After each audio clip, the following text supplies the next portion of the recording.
And truth be told, this terrible ordeal actually exemplifies our current society today. The government wastes time, money, resources on falsehood and lies. The media manipulates the public for policy and profit. And people's ignorance to believe anything outside their own ideologies is ever so much present. Moreover, during this long drawn out process, many crimes were committed in Chicago that could have been prevented or even solved, even if the CPD is as crooked as a crunchy road.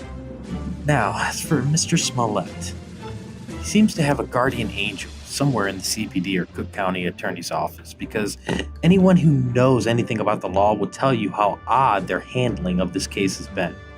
For example, on February 19th, just seconds before Abel and Ola were about to give testimony to the grand jury, the brothers, in this case, prosecutors received a call from the attorneys of Mr. Smollett, and afterwards they suspend the grand jury and the brothers were sent home.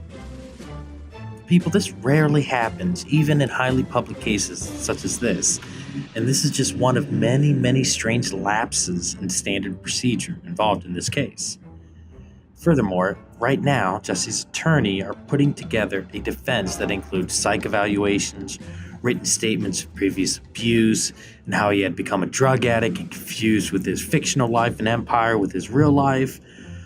You see, Jussie Smollett is not working on his defense, but rather working on trying to avoid significant jail time with backroom dealings. And it will work.